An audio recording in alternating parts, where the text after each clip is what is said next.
রাতের গভীর নিস্তব্ধতা, চারপাশে নীরবতা নেমে এসেছে। পৃথিবী যেন গভীর ঘুমে তলিয়ে আছে। সবাই নিশ্চিন্তে ঘুমাচ্ছে। মা, বাবা, সন্তান, বন্ধু, প্রতিবেশী, কেউই জানে না এখনকার এই মুহূর্তের রহস্য। শুধু আপনি। হঠাৎ চোখ খুলে গেল আপনার। কোনো আওয়াজ নেই, কেউ ডাকেনি, তবুও ঘুম ভেঙে গেল। আপনি ধীরে ধীরে চোখ খুললেন, অন্ধকারে ঘড়ির দিকে তাকালেন। সময় রাত ৩টা কিংবা ৪টা। আপনার মনে প্রশ্ন জাগল, আমি এখন কেন জেগে উঠলাম? ঘুম আসছে না, মনটা কেমন অস্থির লাগছে। হয়তো আপনি ভাবলেন, চলো মোবাইলটা দেখি, অথবা পানি খেয়ে আবার শুয়ে পড়ি। কিন্তু আপনি কি কখনো ভেবেছেন এই হঠাৎ জেগে ওঠার পেছনে হয়তো কোনো আসমানি রহস্য লুকিয়ে আছে? হয়তো এটা নিছক কাকতালীয় নয়, বরং আল্লাহ তাআলার একটি বিশেষ আহ্বান। এই নীরব রাতের অন্ধকারে যখন সমগ্র সৃষ্টি ঘুমে অচেতন, তখনই আল্লাহ সুবহানাহু ওয়া তাআলা তার প্রিয় বান্দাকে ডেকে তোলেন, এমনভাবে জাগিয়ে দেন যেন সেই বান্দা তার সঙ্গে একটু কথা বলে। মন খুলে সব কথা বলে দেয় যা দিনের কোলাহলে বলা যায় না।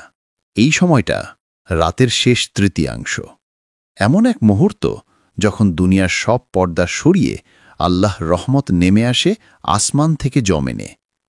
রাসূলুল্লাহ সাল্লাল্লাহু আলাইহি ওয়াসাল্লাম বলেছেন, আমাদের প্রতিপালক প্রতি রাতে শেষ অংশে আসমানের নিচের স্তরে অবতীর্ণ হন এবং বলেন, কে আছে যে আমাকে ডাকবে? আমি তার ডাকে সাড়া দেব। কে আছে যে আমার কাছে কিছু চাইবে? আমি তা দেব। কে আছে যে ক্ষমা চাইবে? আমি তাকে ক্ষমা করব। সহিহ বুখারী।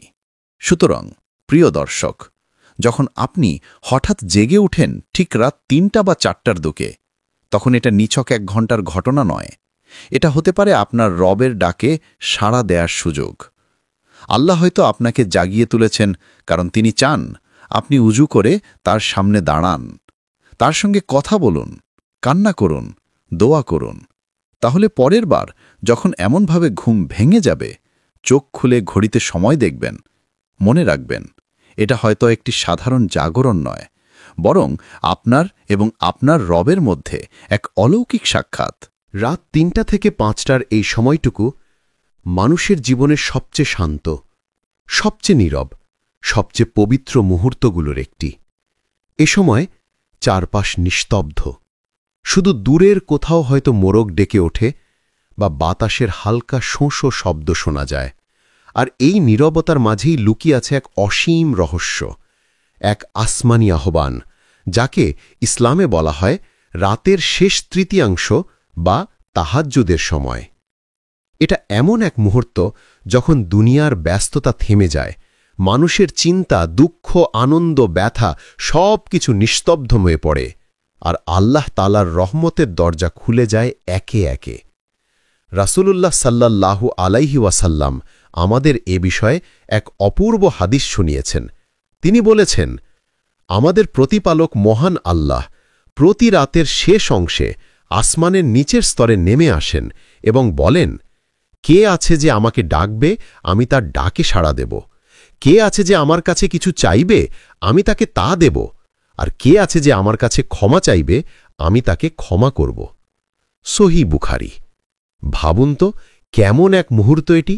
সমস্ত সৃষ্টিকুল যখন ঘুমে মগ্ন, তখন মহাবিশ্বের সৃষ্টিকর্তাই নিজেই আপনার ডাক শোনার জন্য অপেক্ষা করছেন। তিনি আপনাকে ডেকে বলছেন, তুমি যদি আমার দিকে ১ কদম এগিয়ে আসো, আমি তোমার দিকে ১০ কদম এগিয়ে আসব। কি অপরিসীম ভালোবাসা, কি অশেষ দয়া! এই সময়টিতে আপনি যদি আপনার অন্তরের ব্যথা, আপনার লুকানো কষ্ট কিংবা আপনার অজানা স্বপ্নগুলো আল্লাহর সামনে খুলে ধরেন, তবে তিনি শোনেন, বোঝেন আর সাড়া দেন যেভাবে কোনো মানুষ কখনোই দিতে পারে না। তাহাজ্জুদের এই সময়টা শুধু নামাজ পড়ার সময় নয়, এটা এমন এক আত্মিক সংযোগের মুহূর্ত যেখানে মানুষ ও তার রবের মাঝে কোনো পর্দা থাকে না। দোয়া দ্রুত কবুল হয়, পাপ মাফ হয়, আর হৃদয় ভরে যায় এক অপার্থিব শান্তিতে। তাহলে ভাবুন, যখন আপনি রাত ৩টা বা ৪টায় হঠাৎ জেগে উঠলেন, সেটা হয়তো নিচ্ছুত ঘুম ভাঙা নয়, বরং আল্লাহ তাআলারই নরম আহ্বান, যিনি আপনাকে তার ভালোবাসার দরজায় টেনে নিচ্ছেন। এই সময় আল্লাহর সামনে দাঁড়ান, চোখের জল ফেলুন, দোয়া করুন, কারণ রাতের এই শেষ তৃতীয়াংশে আসমান খোলা থাকে আর দোয়া সরাসরি পৌঁছে যায় আরশে আজিমে। কখনো কি গভীরভাবে ভেবে দেখেছেন কেন আপনি হঠাৎ এমন এক সময় জেগে উঠলেন যখন পুরো পৃথিবী নিস্তব্ধ, সবাই গভীর ঘুমে, আর শুধু আপনি একা অন্ধকারে চোখ খুলে তাকিয়ে আছেন? কোনো আওয়াজ আপনাকে জাগায়নি, কোনো ঘড়ির অ্যালার্ম বাজেনি, তবুও আপনি জেগে উঠলেন ঠিক রাত ৩টা বা ৪টার দিকে। এমনটা কি কাকতালীয় হতে পারে, নাকি এটা আসলে এক আসমানি ইশারা? হয়তো আপনি জীবনের কোনো কঠিন সময়ের মধ্য দিয়ে যাচ্ছেন, মনটা ভীষণ ভারী লাগছে, হৃদয়ে জমে আছে এক অজানা কষ্ট। হয়তো আপনি কাউকে হারিয়েছেন বা এমন কিছু হারিয়েছেন যা আপনাকে ভিতর থেকে ভেঙে দিয়েছে। অথবা হতে পারে আল্লাহ তাআলা নিজেই আপনাকে জাগিয়ে তুলেছেন, কারণ তিনি চান আপনি তার সঙ্গে একটু কথা বলুন। তিনি চান আপনি হৃদয়ের ভার খুলে তার সামনে কেঁদে ফেলুন, আপনার দুঃখ, ভয়, অনুশোচনা সব কিছু তার হাতে সোপর্দ করুন। এই রাতের নিস্তব্ধতা আসলে কোনো সাধারণ নীরবতা নয়। এটা এমন এক সময় যখন আকাশ আর পৃথিবীর মাঝখানে কোনো বাধা থাকে না। এই মুহূর্তে বান্দার কান্না, তার তওবা, তার দোয়া সব কিছুই পৌঁছে যায় আরশে আজিমের দরজায়। রসুলুল্লাহ সাল্লাল্লাহু আলাইহি ওয়াসাল্লাম বলেছেন, রাতের শেষ তৃতীয়াংশে দোয়া সবচেয়ে দ্রুত কবুল হয়। ভাবুন তো, আপনার চোখের সেই এক ফোঁটা অশ্রু যা নিঃশব্দে গড়িয়ে পড়ে সেজদায়, সেটাই হতে পারে আপনার জীবনের মোড় ঘুরিয়ে দেওয়ার কারণ। এটাই সেই বিশেষ মুহূর্ত যখন আল্লাহ নিজ হাতে আপনার হৃদয় স্পর্শ করেন, আপনার কান্না শোনেন আর বলেন, আমি আছি, আমি তোমার দোয়ায় সাড়া দেব। তাহলে যখনই আপনি হঠাৎ রাতের গভীরে জেগে উঠবেন, মনে রাখবেন এটা কোনো ঘুম ভাঙা নয়, বরং আপনার রবের একটি ভালোবাসাময় আহ্বান। ওঠে দাঁড়ান, উজু করুন, নামাজে দাঁড়ান আর আল্লাহকে বলুন আপনার সব কথা, কারণ এই মুহূর্তেই দোয়া সবচেয়ে দ্রুত কবুল হয়। এই সময়েই অশ্রুর প্রতিটি ফোঁটা সরাসরি পৌঁছে যায় আরশে আজিমে। হয়তো আপনি ভাবছেন, কেন আমি হঠাৎ এই সময় জেগে উঠলাম, কেন আমার ঘুম আর ফিরে আসে না? কিন্তু কখনো কি ভেবে দেখেছেন, হয়তো এই জেগে ওঠাটা আসলে এক দিব্য আহ্বান, এক আসমানি ডাক, যা এসেছে ঠিক আপনার জন্যই। হয়তো আল্লাহ তাআলা নিজ হাতে আপনাকে জাগিয়ে তুলেছেন, কারণ তিনি আপনার কণ্ঠ শুনতে চান, আপনার হৃদয়ের নিঃশব্দ কান্না শুনতে চান, আপনার সেই দোয়া শুনতে চান যা দিনের ব্যস্ততার ভিড়ে আপনি বলতে পারেননি। তিনি জানেন আপনি কষ্টে আছেন, জানেন আপনি এমন এক লড়াই লড়ছেন যার কথা আপনি কাউকে বলেন না।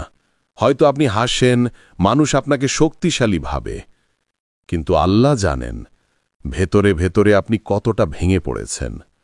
তিনি জানেন আপনার সেই নীরব রাতগুলো, যখন বালিশ ভিজে যায় চোখের জলে, যখন আপনি চুপচাপ তাকিয়ে থাকেন আকাশের দিকে এবং মনে মনে বলেন, হে আল্লাহ, আমি আর পারছি না। কিন্তু আপনি একা নন, আপনার একাকিত্ব কেবল দুনিয়ার চোখে। আসলে আপনার পাশে রয়েছেন সেই মহান রব, যিনি আপনাকে সৃষ্টি করেছেন, যিনি আপনার প্রতিটি নিঃশ্বাস গণনা করেন, এমনকি আপনার চোখের অশ্রুও জানেন কখন ঝরেছে আর কেন ঝরেছে।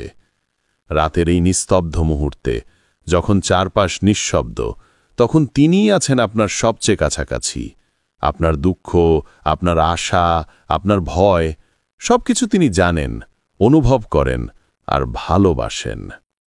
আপনি যখন নিঃশব্দে বলেন, হে আল্লাহ, আমাকে সাহায্য করুন, তখন সেই শব্দ পৌঁছে যায় সরাসরি আরশে আজিমে। আপনি যখন কান্নায় ভেঙে পড়েন, তিনি সেই কান্নাকে দোয়ায়ে পরিণত করে দেন। হয়তো আপনি ভাবছেন কেউ আপনাকে বোঝে না, কিন্তু মনে রাখুন, আপনার রব আপনাকে বোঝেন সবচেয়ে বেশি। তিনি আপনাকে শুনছেন, আপনার ব্যথা জানেন, আর তিনি অপেক্ষা করছেন কবে আপনি তার দিকে ফিরে আসবেন, কবে আপনি বলবেন, হে আল্লাহ, আমার সাহায্য শুধু তোমার কাছেই। তাহলে যখনই আপনি রাতের নিস্তব্ধতায় হঠাৎ জেগে উঠবেন, ভয় পাবেন না, একা লাগবে না, কারণ আপনার রব সেই মুহূর্তেই আপনার পাশে আছেন, চুপচাপ শুনছেন আপনার প্রতিটি নিঃশ্বাস, আপনার প্রতিটি হাহাকার, আর অপেক্ষা করছেন আপনার একটিমাত্র আহ্বানের জন্য। তিনি আপনাকে জাগিয়ে তুলেছেন, কারণ তিনি আপনাকে ভুলে যাননি, বরং তিনি আপনাকে ভালোবাসেন, গভীরভাবে, নিঃস্বার্থভাবে, চিরন্তনভাবে। তাহাজ্জুদের নামাজ একটি ছোট্ট নাম, কিন্তু এর ভেতর লুকিয়ে আছে এক গভীর শান্তির সমুদ্র। রাতের নিস্তব্ধ অন্ধকারে, যখন চারপাশ ঘুমে নিমগ্ন, আর কেবল বাতাসের মৃদু শব্দ ভেসে আসে জানালা দিয়ে, সেই সময়ে একজন মানুষ যখন অজু করে আল্লাহর সামনে দাঁড়ায়, সেই দৃশ্যটা সত্যি এক স্বর্গীয় অনুভূতি। 2 রাকাত তাহাজ্জুদের নামাজ, কিছু নিঃশব্দ কান্না, আর কিছু হৃদয়ে ভরা দোয়া, এই কয়েকটি মুহূর্তই বদলে দিতে পারে একটি পুরো জীবন। এটাই সেই সময় যখন মানুষ সত্যিকারের প্রশান্তি অনুভব করে, যখন মনে হয় সব দুঃখ, সব উদ্বেগ, সব কষ্ট যেন গলে যাচ্ছে আল্লাহর সামনে। আপনার চোখের অশ্রু তখন শুধু কান্না নয়, তা এক প্রকার দোয়া হয়ে ওঠে, যা আল্লাহর কাছে পৌঁছে যায় সরাসরি। আপনার প্রতিটি নিঃশ্বাস, প্রতিটি শব্দ, প্রতিটি কান্না, সব কিছু তিনি শুনছেন, জানছেন এবং ভালোবাসছেন। রাসূলুল্লাহ সাল্লাল্লাহু আলাইহি ওয়াসাল্লাম বলেছেন, রাতের শেষ অংশে আল্লাহ তাআলা আসমানের নিচের স্তরে অবতীর্ণ হন এবং বলেন, কে আছে যে আমাকে ডাকবে, আমি তার ডাকে সাড়া দেব। কে আছে যে আমার কাছে কিছু চাইবে, আমি তাকে তা দেব। আর কে আছে যে ক্ষমা চাইবে, আমি তাকে ক্ষমা করব। ভাবুন তো, পৃথিবীর সব মানুষ যখন ঘুমিয়ে আছে, আপনি তখন একা দাঁড়িয়ে আছেন আপনার রবের সামনে, আর তিনিই আপনাকে লক্ষ্য করছেন, শুনছেন, সাড়া দিচ্ছেন। কি অপার সৌভাগ্য এটা! তাহলে প্রিয় ভাই ও বোন, পরের বার যখন রাত 3টে বা 4টে আপনার ঘুম ভেঙে যাবে, ভেবে দেখবেন এটা কোনো কাকতালীয় ঘটনা নয়, বরং একটি বিশেষ আমন্ত্রণ আল্লাহর পক্ষ থেকে। সেই মুহূর্তে দেরি করবেন না, মোবাইল ফোন ধরবেন না, সোশ্যাল মিডিয়া খুলবেন না, কারণ সেসব আপনাকে দূরে টেনে নেবে সেই সুযোগ থেকে, যা হয়তো আর কখনো ফিরে আসবে না। বরং ধীরে ধীরে উঠে অজু করুন। অজুর ঠান্ডা পানি যেন আপনার হৃদয়কেও শীতল করে দেয়। তারপর শান্তভাবে জানামাজ বিছিয়ে দাঁড়িয়ে যান আপনার রবের সামনে। 2 রাকাত নামাজ পড়ুন, মন থেকে, ভালোবাসা দিয়ে, কান্না মিশিয়ে। তারপর কথা বলুন তার সঙ্গে। বলুন আপনার কষ্টের কথা, আপনার স্বপ্নের কথা, আপনার ভয়, আশা, অনুশোচনা, সব কিছু। কারণ আল্লাহর দরজায় কোনো অপেক্ষা নেই, তিনি সঙ্গে সঙ্গেই শুনে ফেলেন আর জানেন কখন আপনার প্রার্থনা পূর্ণ করার সঠিক সময়। মনে রাখবেন, তাহাজ্জুদের নামাজ শুধু এক ইবাদত নয়, এটা এক অন্তরের আরাম, এক আত্মার যাত্রা, যেখানে বান্দা ও রব একান্তে মিলিত হয়।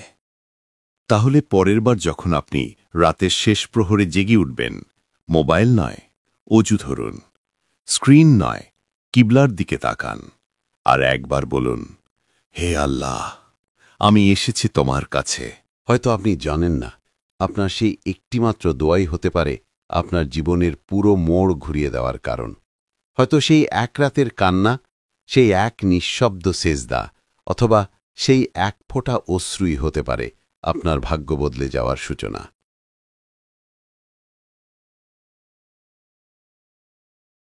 মানুষ ভাবে যে আমার দোয়া তো এতদিনেও কবুল হল না, কিন্তু আল্লাহর পরিকল্পনা মানুষের কল্পনার চেয়েও গভীর।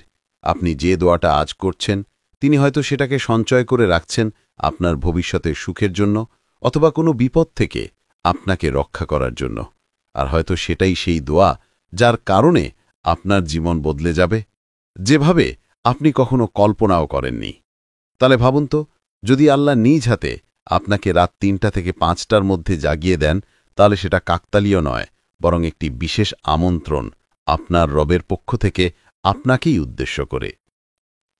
তিনি যেন বলছেন, ওহে আমার প্রিয় বান্দা, আমি তোমার অপেক্ষায় আছি, এসো আমার সঙ্গে কথা বলো, তোমার দুঃখ আমার কাছে বলো, আমি তোমাকে শুনতে চাই, আমি তোমাকে শান্তি দিতে চাই।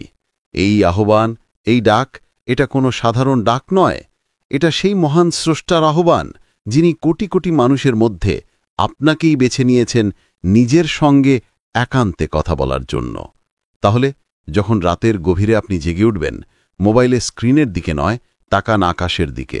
সোশ্যাল মিডিয়ার নোটিফিকেশন নয়, শুনুন আপনার হৃদয়ের আওয়াজ আর বুঝে নিন আপনার রব আপনাকে ডাকছেন। তার ডাকে সাড়া দিন, কারণ আল্লাহর ডাকে সাড়া দেওয়া মানে আপনার আত্মাকে তার প্রকৃত প্রশান্তির ঠিকানায় ফিরিয়ে দেওয়া। মনে রাখবেন, এই পৃথিবীতে অনেক কিছুই আছে, ধন, খ্যাতি, সাফল্য, সম্পর্ক, কিন্তু এগুলোর কোনোটি আল্লাহর নৈকট্যের বিকল্প নয়। আল্লাহর ডাকে সাড়া দেওয়ার চেয়ে বড় সৌভাগ্য, বড় সম্মান, বড় আনন্দ দুনিয়ায় আর কিছুই নেই। তাই যখন তিনি আপনাকে জাগিয়ে তুলবেন, তার ডাককে অবহেলা করবেন না। উঠে দাঁড়ান, অজু করুন আর বলুন, হে আল্লাহ, আমি এসেছি, আমি তোমার ডাকে সাড়া দিতে প্রস্তুত। কারণ সেই মুহূর্তে আপনি একা নন, আপনার রব আপনাকে দেখছেন, শুনছেন এবং অপেক্ষা করছেন আপনার সেই একটি মাত্র দোয়ার জন্য, যা হয়তো আপনার সমগ্র জীবনের মোড় ঘুরিয়ে দেবে।